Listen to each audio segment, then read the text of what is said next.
palabra. Gracias, presidente. Dos postales de Estado bobo y cómplice de acá de la provincia de Santa Fe. Una recién la anticipaba la diputada Lorena Olieldín. Nosotros tomamos un pedido de informe que ella hizo el 23 de noviembre del 2020 sobre lo que está pasando con la Administración Provincial de Impuestos. La Administración Provincial de Impuestos es vital porque significa la cara de la representación de todo el pueblo de Santa Fe para cobrar impuestos como debe ser, que para nosotros debería ser con un concepto básico, que paguen más los que más tienen. La diputada Olieldín, en noviembre del 2020, con el acompañamiento de todo el bloque socialista, hizo un excelente pedido de informe en donde marcaba irregularidades en la Administración Provincial de Impuestos de la ciudad de Rosario. Nosotros tuvimos la suerte de que los abogados y las abogadas de la Oficina de Apremio de la Administración Provincial de Impuestos nos llamaran desesperados, porque allí no hay una cuestión de irregularidad, hay un hecho fenomenal de corrupción. El administrador provincial de impuestos de la ciudad de Rosario, el señor Ábalos, se queda con la mitad de los honorarios de los 10 profesionales que forman parte de la Oficina de Apremio de la Administración Provincial de Impuestos.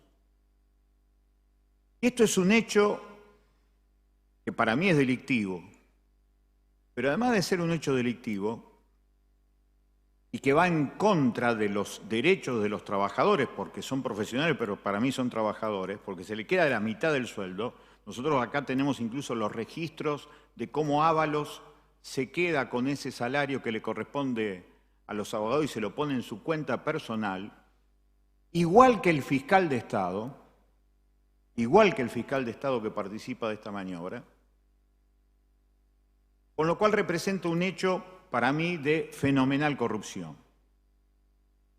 Pero más allá de la suerte individual de estos tipos, lo que me impacta es cómo después queda la cara visible del cobro de impuestos de parte del Estado santafesino frente a la gente. ¿Con qué cara se le va a cobrar, por ejemplo, en nuestra intención a los que más tienen, si el tipo que va a cobrar se pone la plata en el bolsillo?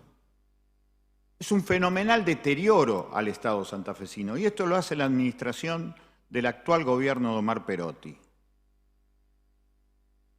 Y eso para mí es un hecho claro que hace que todas aquellas corrientes políticas que hablan de eliminar el Estado, de eliminar la política, se ponen muy contentos, porque frente a esto lo que ellos necesitan es justamente hacer cada vez el Estado más bobo, más cómplice, más chiquito, más colonizado al servicio de intereses particulares, privados y hasta personales. Nos parece un hecho de una fenomenal gravedad institucional, política. Nosotros tomamos lo que decía la diputada Olieldín, lo que decía el bloque socialista, y lo profundizamos de esta manera. Para nosotros hay un hecho de corrupción, no es individual, es un hecho político que hace que el Estado santafesino pierda legitimidad a la hora de cobrar impuestos. No es menor. Estado bobo y cómplice. Necesitamos democratizar la democracia, necesitamos construir un Estado que sea transparente e inteligente, al servicio de las mayorías, no al servicio mafioso de las minorías. Primera postal. Segunda postal de Estado bobo y cómplice. La semana pasada tuvieron lugar 3 audiencias públicas en el Ministerio Público de la Acusación, en los tribunales provinciales de la ciudad de Rosario, sobre la contaminación ambiental en Petroquímica Bermúdez. Para la gente que no es de la zona, Petroquímica Bermúdez antes recibía el nombre de Electroclor. Nosotros tuvimos la posibilidad de estar en el día del cierre de Electroclor en 1994 y 2 años después lo tomó la familia Taselli. La familia Taselli ya era tristemente célebre por los negocios desde el Estado al servicio privado. Otra vez la colonización del Estado al servicio privado. Estado bobo y cómplice. En este caso, la familia Taselli ya se había quedado con la usina Sorrento, para la gente que vive en Rosario, muy cerquita de la cancha de Central, Y también se había quedado con yacimientos carboníferos fiscales, se había quedado con Altos Hornos Zapla, es decir, un tipo que vivió del Estado, que se hizo millonario justamente por el Estado bobo y cómplice.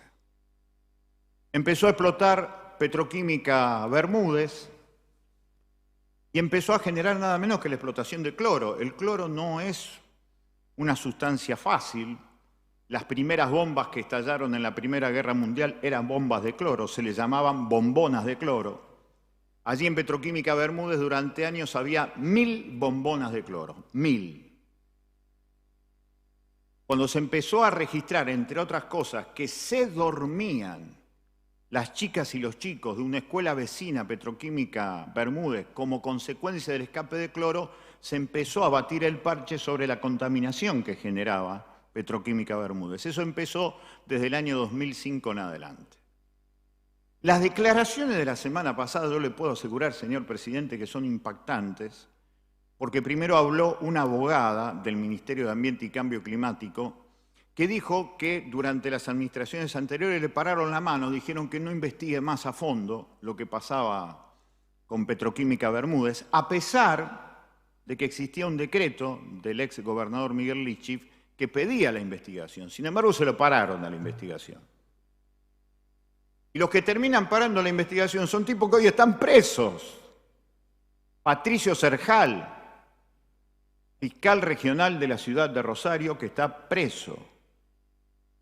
Y el juez que termina cerrando la causa es el juez Tutau. El juez Tutau fue un juez histórico de la ciudad histórica de San Lorenzo, que fue el primero que ninguneó al papá de Paula Perazzi, citada en esta legislatura, con absoluta justicia por los 10 años de la desaparición de Paula, que cerró la causa y sugirió que eso había sido sugerido por el Ministerio Público de la acusación e incluso por un señor Lucini, que era integrante de la Fiscalía de Estado en las administraciones anteriores. En conclusión, el ingeniero Rintul, que durante 2 horas y media declaró la semana pasada, dijo con claridad que hay presencia de cloro, que hay presencia de amianto, que es una sustancia cancerígena, y que no se sabe hasta dónde se ha contaminado el agua que consume la población de Capitán Bermúdez. La causa está cerrada y los fiscales lo único que quieren hacer es tratar de investigar hasta dónde estuvo la contaminación. Y Taselli, en el colmo de la impunidad, violando la ley 24.051, que es la ley de residuos peligrosos y de transporte de residuos peligrosos, se llevó las bombonas de cloro en camiones, atravesando media docena de provincias hasta llegar hasta Altos Hornos Zapla para hacer lo que quiera con eso. Es decir, una fenomenal impunidad del señor empresario, con la vista cómplice de muchos sectores del Estado, del Ejecutivo, del Judicial. Segunda, entonces, postal de Estado bobo y cómplice con un problema muy serio. Complicidad a favor de intereses privados que hacen, que toman, que colonizan esos nichos de corrupción dentro del Estado al servicio propio. Lo que decimos, señor presidente, que en ambos casos lo que estamos viendo es que ante el grado de necesidad de nuestro pueblo es imprescindible que las fuerzas políticas, de cualquier extracción que sea, tenemos que trabajar definitivamente para la construcción de un Estado inteligente y transparente que le dé soluciones concretas a la vida cotidiana de las mayorías. Si no, podemos caer con el riesgo de que vuelvan a aparecer privilegios, que vuelvan a aparecer fueros parlamentarios y que no puedan darse por investigados delitos muy grandes que se hacen desde el Estado a favor de intereses privados. Muchísimas gracias, señor presidente.